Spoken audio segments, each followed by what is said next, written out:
So, maybe I'll join you over here. It's probably because of the amps. Melissa mentioned I'd give a little bit of instruction, and I'll do that right now.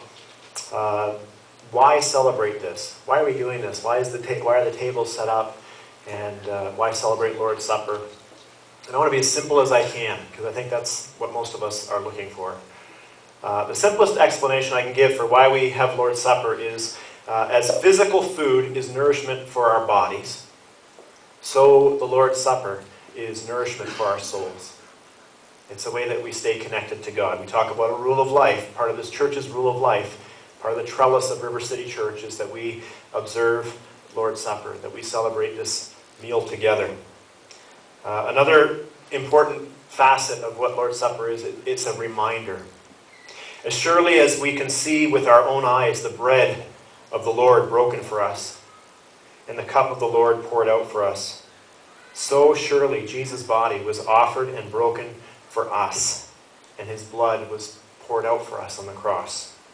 And so really this meal strengthens our faith. It strengthens our hope. It regrounds our hope. And it deepens our love for one another, but ultimately for God as well. Another question we get asked a lot is, who can come to the table? Who's allowed to come? So let me try to address that.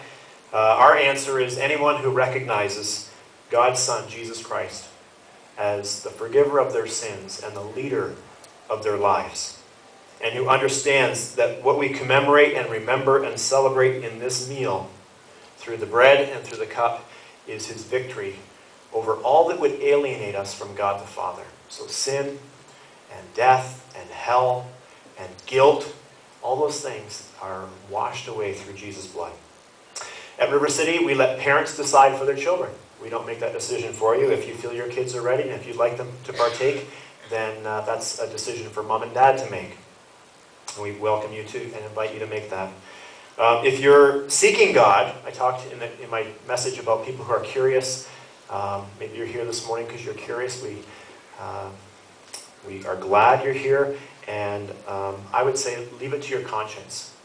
If you desire to continue to come and to grow closer to God through Jesus Christ, and in your conscience you feel that God is inviting you here to the table, that his Spirit is stirring in your heart, then by all means, don't let me or anyone stand in your way.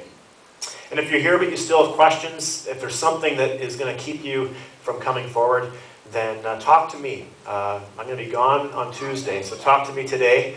I'll be gone for 3 weeks to Africa. But talk to me today, and we can see how we can set you up so that next time you'll not only understand this better, but you'll want to participate. All right? We've got 2 stations set up, one on this side and one on that side. And here's how we're going to do it. I'll just walk through this so that nothing distracts us as we get into this.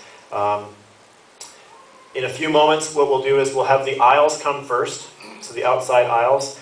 And what you do then is, those who would like to partake, come down on the wall side of the aisle, take a cup of juice, and we have crackers here. Take one of each and return to your seat up the other side so you're not banging into people who are coming down. And same for you guys. Come down on the wall side of the aisle and then go up the other way.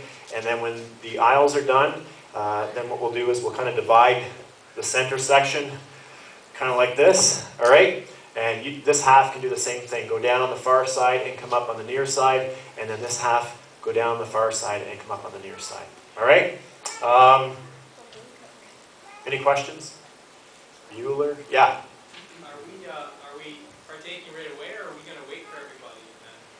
That's a good question. Thank you. James, that's James, the guy I'm going to Africa with.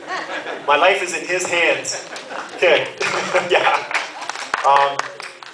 This is a communal thing, and so rather than just come up here, take it back to your seat and wait till everybody has the elements. And actually, that's another reminder too.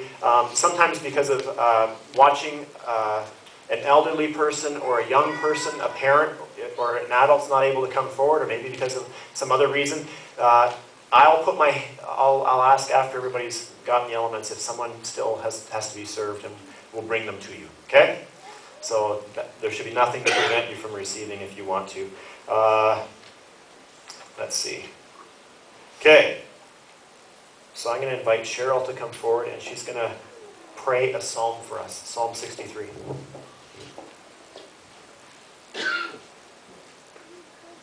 As we prepare for communion, listen to Psalm 63. O God, you are my God. Earnestly I seek you. My soul thirsts for you. My body longs for you. In a dry and weary land where there is no water. I have seen you in the sanctuary and beheld your power and your glory. Because your love is better than life, my lips will glorify you. I will praise you as long as I live, and in your name I will lift up my hands. My soul will be satisfied as with the richest of foods, and with singing lips my mouth shall praise you. My soul clings to you. Your right hand upholds me.